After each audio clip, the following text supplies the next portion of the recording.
Hey, what's up, YouTube? Mike from Mass here, Mass Aquariums, and this is episode 4 of the Low Tech Tank series. Almost done, folks. Hope you're getting some good information here. Couple of things. Just want to get off my chest. My beloved Pats lost their first game of the season to Miami Dolphins, which sucks. But on a good note, the last time they lost their first game of the season was 11 years ago, and they went on to win the Super Bowl. So, maybe that's a good thing. Defense sucked. Brady looked awful. Gronk is back. Got a TD, which is good. And good for my fantasy, because I have him. But, alright. That's done with. Just had to get that out there. You know, been a long Sunday. So, Low Tech Tank series number 4. What I want to talk about is having a plan for your tank before you get it started and what kind of fish you're going to get. Now, it's very important before you get any tank started, high tech, low tech, cichlid, saltwater, anything, to have a plan, have an outline, write it down, draw it out. You know, not necessarily where you need to place things, but you need to have a plan before you just go, like I like to say, balls to the wall and just start throwing stuff in left and right. You know, in this series for a low-tech tank, I recommend getting a kit. This is an Aqueon kit. It came with everything, the hood, the light, the filter, the heater, you know, it came with the works. I did replace the filter to a more powerful filter. Other than that, everything is running the same. And you need to have a plan. Don't just go start buying stuff and throw it around, you know. Draw out what you want to do. Have a budget. How much do you want to spend? Don't go over that budget too much because this hobby gets expensive, trust me. So have a plan on what size tank you want, and you know, low tech should be all low tech, low light, low ferts, you know, everything low tech. Don't spend a lot of money and you can still have a beautiful planted tank like this. Now, I hope it's not too disturbed. I just did a big water change, you know. Feeling shitty because the Pats lost, so what way to calm myself down than to get down in the fish room and do a water change on this tank. I'm going to do one on the 75 next, so time to relax. So, have yourself a plan. Have yourself a plan on what you want to do with the tank. And by having a plan, I also mean what kind of fish do you want for your tank. Low-tech tank, you want low-maintenance fish. Now, I have a lot of tetras, I have rummy nose, I have neon tetras, I have some Bolivian rams, Bosmani, I have some white cloud minnows. Now, all these fish are super, super low maintenance. You just have to feed them and do your water change.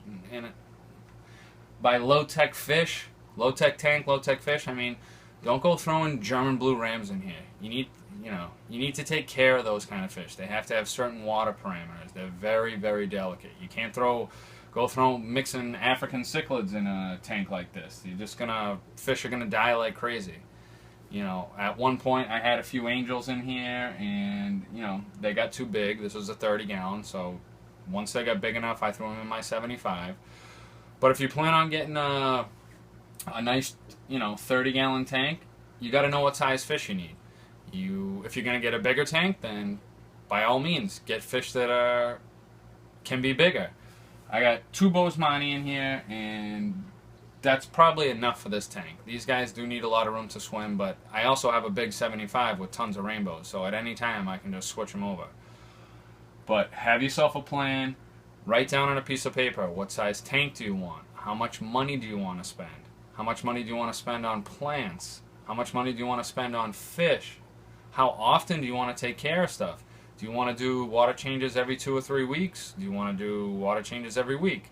You know, in my opinion, the bigger the tank, and this could be wrong, but the bigger the tank, the less water changes you have to do. If it's a small tank, stuff builds up in the substrate, there's a lot of ammonia from the fish, and if you don't have plants to take care of all that, you know, you might want to do more frequent water changes.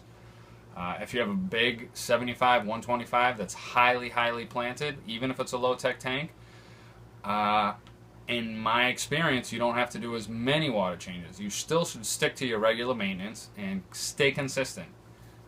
Don't shy away. 1 week I don't have to do it, 1 week I do have to do it. Just whatever you're doing, when it's working, stay the course.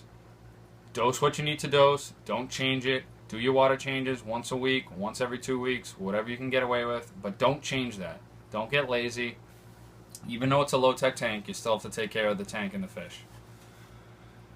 So, I got actually a lot of plants pearling right here, which is a little odd. They don't normally pearl when I do a water change in this tank, but they are. Unfortunately, I do have a little bit of like hair algae. It's like very thin. I don't know where it came from. I'm about to figure that out. I might start dosing some Excel, or maybe spray it off with some hydrogen peroxide or something. But everything is doing great. The fish are doing great. Plants are doing great. I mean, I have a low-tech tank, and I have, granted, you see all the jungle bell. I don't know if you can see the front. It's 1, 2, 3, 4, 5, 6, 7, 8, 9, 10 runners over the past month of this jungle bell. That's come all the way from the back of the tank all the way to the front, and it's just runner. I mean, the tank is doing great. So, that's it. That's my story for Low-Tech Tank Series number 4. Before you get into it, have a plan. Draw it out on a piece of paper. How much money do you want to spend? How much maintenance do you want to do? And what kind of fish you want to buy. For a low-tech tank, you don't want fish that are finicky or, really need your attention at all the time. And that's it. That's it for Low-Tech Tank Series number 4. I got one more Low-Tech Tank Series, number 5, and that'll be the end to it. So I hope you got some info on this video. This is Mike from Mass. I'm out.